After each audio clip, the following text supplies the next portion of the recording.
all been waiting for the 5-5 BBL final with the Heat taking on the Hurricanes.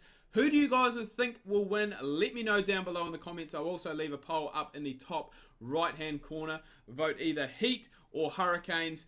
I'm kind of a bit torn here because obviously the Heat is the team that you guys selected me to pick, but the Hurricanes are the team that I support. So I kind of want them to win, but I don't want to lose. I want to win this final, finish off this 5-5 BBL in style. Remember guys, if you are enjoying this series, give it a like. Let me know down below in the comments. Let's head to the Gabba and get into the final. Alright, here we are at the Gabba. We've gone in with an unchanged side. The Hobart Hurricanes have basically been using the team they've been using in the actual BBL. Besides, Alex Doolan is not on the side, so Tim Payne is in there today. McDermott Bailey. We've got Christian Malenko, Jofra Archer, Rose, Boyce, and Tyle Mills. So there is basically 2 overs of spin. Then we've got 2 overs of out-and-out pace. And then it's either going to be Simon Malenko or Dan Christian, probably bowling that other over. A little bit overcast here tonight at the Gabba, so that is going to be interesting. George Bailey has got the call. McCullum has the coin. He's flipped it. The Heat, we've won the toss. As much as I did like batting first in that last game, it was a little bit nerve-wracking to not know what we're chasing, so we're going to have a bowl. Oh, catch that! It's in the air. That's going to be the first runs. Tim Payne has just had no answer for Ben cutting in this over. It's taken 3 balls to get off the mark. Oh, Darcy's cut this one away. You wouldn't expect anything less from the man who has been lighting it up in the BBL. He's actually not going to be featuring. I'm recording this video before the semi-finals, but I don't think he's featuring in the semi-final for the Canes due to being called up to the national side, which I guess just goes to show how good of a tournament he has had. And he did pick up a pretty good price as well at the recent IPL auction. And with shots like that, it's not hard to see why. Oh, he's gone again. He has gone again. This time off the front foot. Back-to-back boundaries to finish off the over. Darcy moves on to 10. The Hurricanes on 11. And we're 1 over through. Oh, Darcy goes up over the offside. There's a big gap there, but it doesn't matter to him. He's gone aerial. Picked himself up another 4, and he's getting the Canes off to an absolute flyer here. Oh, that is huge from Darcy. 90 metres. Pretty good over up until then, to be fair. Had only gone for the 5. The last ball goes the distance. 11 coming off the over. The Canes now 22 for none after 2. Alright, come on, yes, Shah. You did it for me last time. You only went for 5 runs. We're going to stick with this field.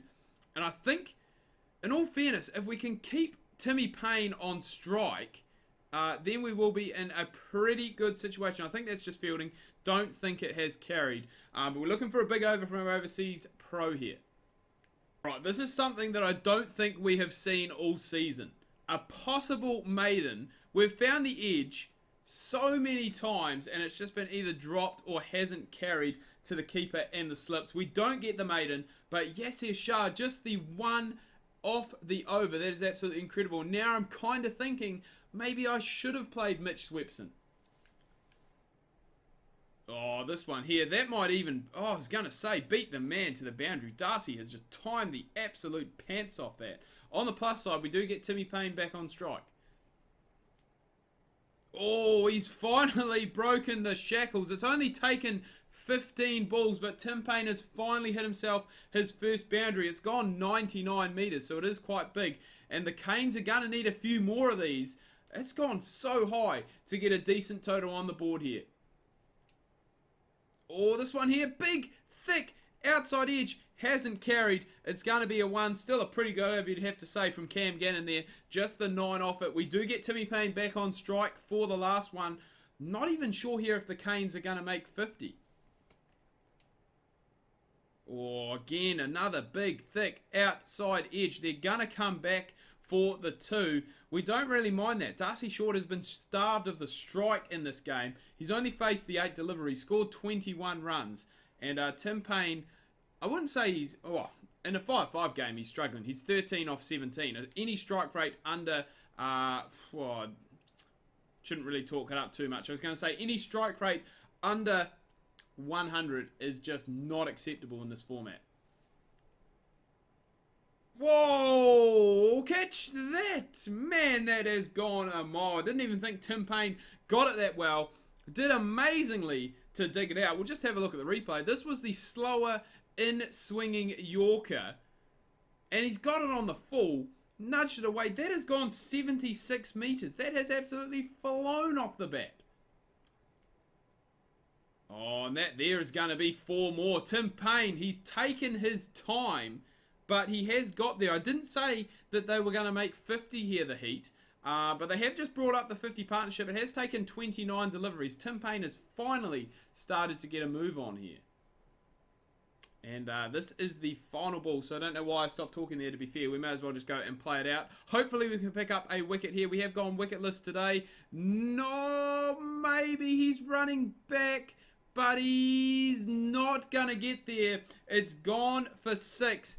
How costly could this last over be? It has gone for 24 from Mark Steckety, and it has got the Hurricanes up to a very respectable total of none for 56. You can't really ask for too much more than that. Tim Payne, he was struggling. The guy was like 4 off of 15. His next, 7 balls, he has gone and absolutely tonked it for about 31 runs. So that is incredible. Darcy Short was kept quiet, 21 off of 8 from him. Will we be able to chase this down? It's going to be an interesting chase. 56 is required. We're going to need one of the Bash Bros to stand up here. First ball, the timing is there. It's, oh my, I honestly didn't think that I hit it that well. It's gone for 6. Cammy Boyce is the man first in. Very strange to see him with the new ball. But we're going to go and try and take advantage of it, it must be fair, because it's not very often that you get the leggy bowling at the first over of the game. But hopefully we can make the most of it. Oh, we've tried to go up over the top. I don't think we've got enough on it. Chris Lynn fails once again. He failed in the semi. He has failed here in the final. Tyrell Mills grabbing himself his first wicket. Caught by Boyce. Lynn gone for 3 off of just 4 deliveries. And the Heat are 1 for 12 after 1.2. Oh, pierces the gap. Does McCullum. The timing not quite there. Still going to be enough to get a couple. Those are the first runs off the bat from Mills in this over. He's got 2 balls left to go. He's only gone for 3 and picked up that big wicket of Chris Lynn.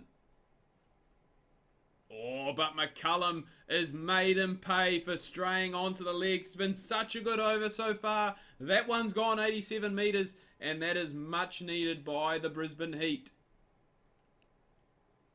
Oh, and this one, he has worked away. He's straight onto the pads once again. Hasn't gone the aerial route this time, McCullum. He has played it all the way along the ground. 4 coming off the last ball of the over. Pretty good over that. 13 coming from it, especially after the start. The Brisbane Heat, they're hanging in there. I think they require, I think we require 32 off of these last 3 overs to lift the BBL title. Oh, Joe Burns just wants to become part of the Bash Bros so badly that he's holed out here. Very first ball, he's gone for a golden. It's Clive Rose, old Rosie, into the attack. The man with the spectacles. He has gone, picked up, I don't want to say a big wicket to Joe Burns, but every wicket in 5-5 is important. He's gone. The Heat now 2 for 25. Oh, McCullum on the back foot, helping it on its way. The pace of Jofra Archer helping that one there. Before that ball, 27 needed off the last 2, so 13.5 and over required. We've got through the spin. Clive Rose was good. Cammy Boyce was good. We've got Jofra and then potentially Dan Christian or Simon Malenko left to come. 2 medium paces. Oh, McCullum has worked this one away here on the leg side. He doesn't want to leave too much to do in that final over. He's got back-to-back boundaries now, and he has moved into the 30s. Oh, and he's gone! What a catch from Matty Wade. He's got the guns, the pistols out. Whew, that is a great catch by Matty Wade. Huge wicket as well. The captain gone back to the hut for 33 of the 38 runs that have been made. Score now 3 for 38. There's still, I think, about 19 runs left to get. Oh, Pearson, he may have holed out here, though. He may have gone straight to the field, and no, it's gone up over the top of him. He hasn't even had an attempt at it. Let's have a look at the replay. How big of a play could this be? Pearson promoted up the order after his heroics last time around, and the fielder just standing there. To be fair, even a jump wouldn't have got him there. Oh, and 2 balls. Jimmy Pearson, this bloke should be opening the batting. He is absolutely killing it in these last 2 games when he has been given a chance. That is a huge finish to the over. Jofra did get the big wicket of McCullum. However, he has gone for 20 runs. I think that means we only need about 7 or 8 off the last over. And we've got Renshaw and Pearson left to do it. As I said, it's either going to be Dan Christian or Simon Malenko left to come. Oh, this one here is cut away by Renshaw. They should come back for 2. 7 needed off of the last over. They can do it here in singles if they want the heat, but that's not their style. That's not the Bash Bros style. If it's under 6, you're going for a 6. But I'm trying to think where our options are here. Renshaw, I'm not 100% sure. If it's on the pads, it was going the distance. He's got a big, thick outside edge down to third man. There's no one there. Matty Wade is giving chase, but the ball is going to win out there. 4 for Renshaw, and that means the scores are now level. Just the 1 required for the Heat to lift their second BBL title. Remember, I think they picked up one in their 2nd season of the comp, possibly. Renshaw, oh no, he's run it straight to Matty Wade. Is there drama left to go in this game? Renshaw gone for 7 off 4. The scores are tied, remember, but 4 for 56, and I don't know if we go to a super over or if it goes to a countback. So we need Alex Ross here, the sweepologist, to pick us up 1 from somewhere. He hasn't batted in, no, has he batted in this tournament? Yeah, he batted last game. He made 0, that's right. He zero not out off of 1 delivery. He did run out as captain of Brendan McCullum, but oh, he's gone. He has gone for the sweep. It's the only shot he knows. He seems to not be able to play anything else. 2 balls left to go. 1 run is all that is required here for the Brisbane Heat. There's an easy single down the ground, but he's played and missed at it. Whew. The tension is rising here, folks. How this game has gone the distance, I do not know. Brendan McCullum was absolutely cruising. He was scoring all of the runs by himself. Ross has hit this one out, direct hit, and he's gone. It's missed. The dive has done it, and the Heat have won on the last ball of the game. Would you believe it? Brendan McCullum lifting the BBL title, which looks nothing like the BBL title because I didn't change it at the start of the game. But oh well, that's all right. We've got Renshaw in the front row there. Joe Burns in the front row. They're all happy. The Heat have won by 1 wicket. Remember, it could have been a completely different story. Yasser Shah only went for 1. The boys were absolutely cruising. Then Tim Payne flicked the switch, scored an amazing amount of runs. I think he took possibly 20 off of the last, 24, sorry, off the last over to Steketee. And again, the Heat, they were cruising. McCullum was in cruise control. Jimmy Pearson, 12 off of 3. Alex Ross played and missed at 1. Tried a sweep, which he missed, and then the last one, well, if the fielder had hit, it was run out. It was either going to a countback or to a super over. But the Heat have done it. They have done enough. They have picked up this maiden 5-5 BBL title. It's their 2nd BBL title for all, but the first time they have gone and picked up the 5-5 one. We'll quickly go and have a look at the stats of both the finals and the regular season, see who finishes with the most runs and the most wickets. Alright, so first of all, we're looking at the season stats overall. So Jason Roy, top run scorer at 193 runs off 102 balls. He did have 2 50s as well, which is very surprising, 5 not outs. Brendan McCullum in a close second, 10 runs behind with 183 off of just 87 deliveries though, so that strike rate up over 200. Tommy Cooper, Colin Ingram and Kevin Peterson rounding out the top 5 there.